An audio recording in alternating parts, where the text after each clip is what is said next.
torrent of headlines have reported that the United States intelligence community reached the bleak determination that no amount of pressure will convince Kim Jong-un to disarm.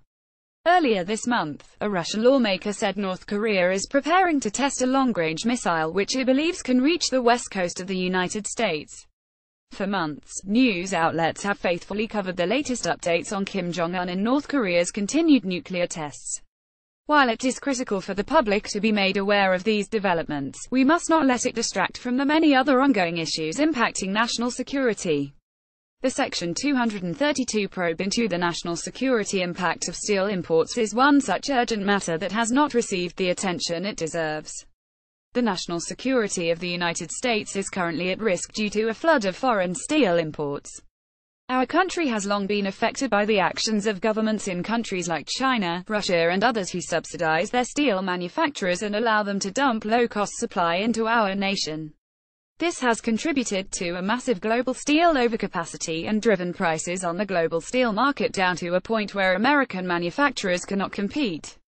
There is no question that the surge in steel imports has contributed to the decline of the American steel industry. Imports have caused the demise of manufacturers across the country, and impacted thousands of jobs for hard-working Americans as a result. More than 14,000 steel industry jobs were lost in 2015 and 2016 alone, and 48,000 have been eliminated since 2000. A recent report shows that steel imports are up 27% in August, illustrating that they are not slowing their course. These figures will not improve on their own and will only worsen unless action is taken to address the ongoing steel import crisis. President Trump's frequent promises to prioritize American jobs and support at-risk industries like steel gave many hope that these trends would finally be reversed, but President Trump's lack of action thus far has been troubling.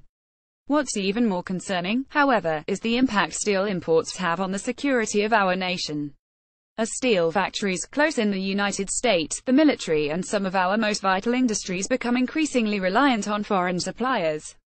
This, in turn, compromises our ability to source steel rapidly in a crisis and puts our security in the hands of other countries by subjecting us to their potential supply disruptions, quality control issues and price gouging.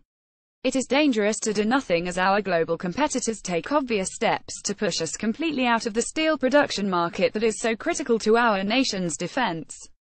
Eliminating our ability to source steel necessary for armor, ships, tanks and other weapons jeopardizes our military's ability to keep Americans safe. Moreover, the loss of steel-making capacity risks our ability to support our nation's infrastructure. To illustrate the impact, because of plant closures, there remains just a single domestic steel manufacturer capable of making quality grain-oriented electrical steel that is essential for transmission and distribution energy transformers. More stories from the Hill. Relying on foreign steel becomes a critical concern when the United States needs to increase military production in order to meet the demands of a current or impending conflict. Make no mistake, if we lose our domestic steel-making capacity, we will be dependent on potentially hostile foreign governments to make the steel necessary for our military equipment and homeland infrastructure. While I applaud the administration's initiation of the Section 232 probe into whether foreign steel imports threaten U.S. security, the results have been delayed multiple times, and President Trump recently said that his administration will wait to address Section 232. As a retired general in the U.S. Army, I find the administration's lack of urgency on this matter to be extremely concerning. In an increasingly unpredictable and volatile global climate, we cannot afford to sit idly on this issue. With each passing day, bad actors in trade strengthen the grip on the global steel market, and further increase the risk of failure to source steel in a crisis. I urge President Trump and the administration to recognize steel imports as the serious national security threat that they are, and I ask that he take swift and decisive action to protect the American people and our vital steel-making capacity. Brigadier General John Adams retired from the U.S. Army in 2007. His final military assignment was as Deputy United States Military Representative to the North Atlantic Treaty Organization Military Committee.